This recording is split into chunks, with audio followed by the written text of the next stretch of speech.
ഒക്കെയാണ് അവൻ നിന്നിട്ട് പിന്നെ കരച്ചിലൊന്നും ഇല്ലാണ്ട് ആ ഫങ്ഷൻസ് അങ്ങോട്ട് അവസാനിപ്പിക്കാനായിട്ട് സാധിച്ചു കേട്ടോ. പിന്നെ ഒരാളുടെ കയ്യിലേക്ക് പോകുന്നുണ്ടായിരുന്നില്ല എന്നുള്ളത് ആകെ ഒരു വിഷമം ഉണ്ടായിരുന്നുള്ളൂ. പിന്നീട് നമ്മുടെ ലളിതമായ ഭക്ഷണ രീതിയിലേക്കാണ് കേട്ടോ അടുത്തത് പോയത്. കുഞ്ഞുവാവയുടെ മുടി എന്തുകൊണ്ട് വെട്ടിയെന്ന് പറഞ്ഞിട്ട് എല്ലാവരും ചോദിക്കായിരുന്നു കേട്ടോ. കാരണം എന്താ വെച്ചാൽ ആ ബാനറിൽ നോക്കിയാൽ അറിയാം.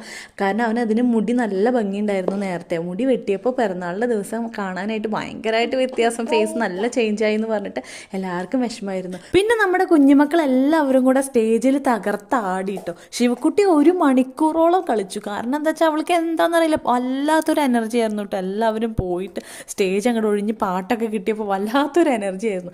പിന്നെ ഞങ്ങൾ ഗിഫ്റ്റൊക്കെ തുറന്നു, കുറേ ഗിഫ്റ്റുകളൊക്കെ കിട്ടി. അവന് ഋതുട്ടനും ശിവക്കുട്ടിക്കായിരുന്നു കേട്ടോ. ഗിഫ്റ്റുകളിൽ എന്തായിരുന്നു, ആ പൊതിയിൽ എന്തായിരുന്നു എന്നറിയാനുള്ള ആകാംക്ഷ മുഴുവൻ അവർക്കായിരുന്നു കേട്ടോ.